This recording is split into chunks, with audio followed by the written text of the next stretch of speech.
大家好啊！今日咧就想講一講呢一位女士嘅。咁呢位女士呢，我都識咗佢幾年噶啦。咁佢喺啲公營機構嗰度呢，就做一個主管啦。咁嗰個場地都唔細㗎。咁就我見到佢做主管嘅時候呢，覺得都幾奇嘅喎。因為佢其實比較唔係好起眼嘅，但係後來聽人講，原來佢係負責成個場地嘅。咁我覺得呢個人都唔少嘢喎，咁樣跟住同佢傾下，咁佢就好有好隨和嘅人，咁啊傾偈都好舒服㗎。咁啊後來知佢有宗教信仰，亦都好唔係普通嗰隻咯，即係你知宗教信仰有幾種人㗎嘛，有啲係講係信嘅，佢就我覺得佢對真係對佢個宗教有熱誠嘅。咁就傾開偈啦，咁佢又唔介意分享俾我睇啦，咁就share 咗個盤出嚟嘅，咁就叫佢做 V 小姐啦，咁樣。咁一睇佢呢，我就覺得話呢個人都一睇就覺得呢個人嗰個八字都好奇啊。咁嗱，你睇下佢日元呢係壬水啊嘛，咁就隔離咪有個丁火嘅，咁啊壬丁就合木啦咁樣。跟住佢個年出生嘅年柱呢，佢係喺羊年出世㗎嘛，咁啊火羊丁未啦。咁啊，跟住就嗰個月天干係又係壬水喎，係咪好對稱啊？壬丁丁咁樣啦。咁又係喎，又多一次喺個年天干同埋月天干有一次合木喎。咁所以你睇下佢天干呢，淨係天干，佢雖然見唔到個木，但係佢拱咗兩個木出嚟咯，係合咗木，sorry，應該係合咗兩個木出嚟。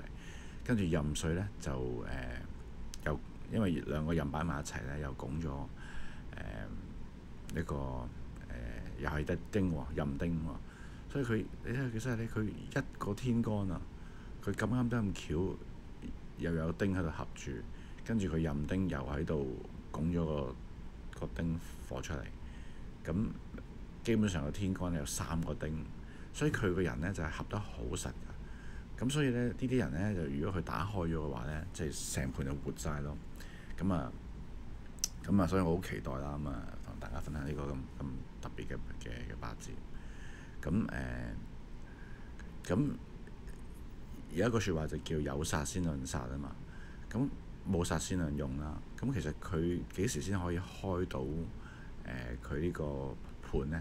因為壬水個煞係冇啊嘛。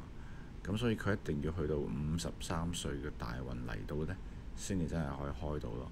咁係年份係大概2019年。咁以我所知，佢都係呢一段嘅年份呢，就升職嘅。咁都不謀而合啦。咁就係咁咯。咁呢段時間之前呢，佢就仲未活啊個盤，即係仲未有人打開佢嘛，咁可能比較繃緊啲啊咁樣咯，冇咁收放自如。咁啊就係咁啦。咁佢壬丁合木啊嘛，咁你睇翻佢月令呢，月令係地支裏邊最有力嗰個啦，咁啊都係行寅木，咁所以佢個食神呢係都有力嘅喎。因為佢壬丁合木啊嘛，所以佢雖然天干見唔到木，但係佢合到木啊。咁啊，遲啲就再講點解啦。佢嗰個食神有咩用啦？好啦，咁啊講埋個結構喎。佢個結構呢，就係你見到個地支呢，有三個土啦。未戌同埋兩個未一個戌啦。咁就跟住佢係完全係冇金嘅喎，金就係佢個印星啦。咁某程度上都可以解釋到點解佢係需要或者偏向去一個有需要有宗教信仰，就係因為佢土重啊嘛，下邊地支有三個土，跟住佢官煞重啦，但係轉化唔到啊，所以亦都要靠呢個宗教印星咧，或者佢同佢媽媽關係好咧，可以去到叫咩啊？嗰個字叫即係總之係通咗佢啦，即係土生金，金生水啦，咁就可以通關係叫通關。咁所以佢一定要需要多啲金去到通關咯。咁其實佢都係對金色啊，或者媽媽啊嗰啲都係幫到佢嘅嘢嚟嘅。係啦，咁就係啦，就係佢就係用，因為佢係啦，因為嗰個印星啦，就係令到佢缺乏金啦，所以就用印就我就覺得係好咯，即係通到關。咁而亦佢因為佢個行為都係令到佢都知㗎，佢係需要有印去到幫助佢咯。係啦，咁就係咁啦。呢樣嘢就係解釋到佢某程度上嘅行為啦。跟住佢再講多深少少嘅，咁呢就嗱，佢下邊地支呢都係又有官殺啦。咁佢個夫妻宮都係坐七殺嘅，壬戌係咪灰光呢？應該唔係灰光，係啦，佢唔係灰光。咁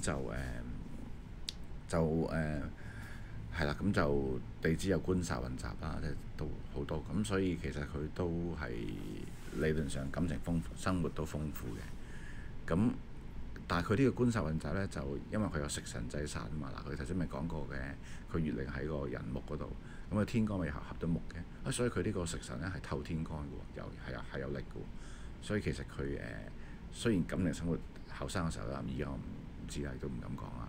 咁就豐富嘅，但係佢就算有一個唔好嘅男朋友呢，佢都有能力去到制服佢咯。亦都唔少人追㗎，官殺混雜啊嘛。佢都有能力去制服到，因為食神制殺啊嘛，殺埋佢嗰啲男朋友咯。咁兩邊人都中意佢嘅，即係正常嘅男人同埋啲即係正派同埋反派都俾佢吸引到嘅。咁啊，但係食神制殺就係佢有機會去到制到咯，係啦，制到呢啲可能即係講得現代話就用渣男啊嘛，制服嗰啲渣男。咁係啦，咁都係講住咁多先啦。呢一刻都係啦，我得到嘅感受就咁好啦。咁最後講一講啦。咁通常我就唔講未來嘅。咁但係如果個未來太遠嗰啲就冇乜所謂啦。所以佢呢，有一個佢叫未丑戌三刑。咁你睇個地支呢，見唔到㗎。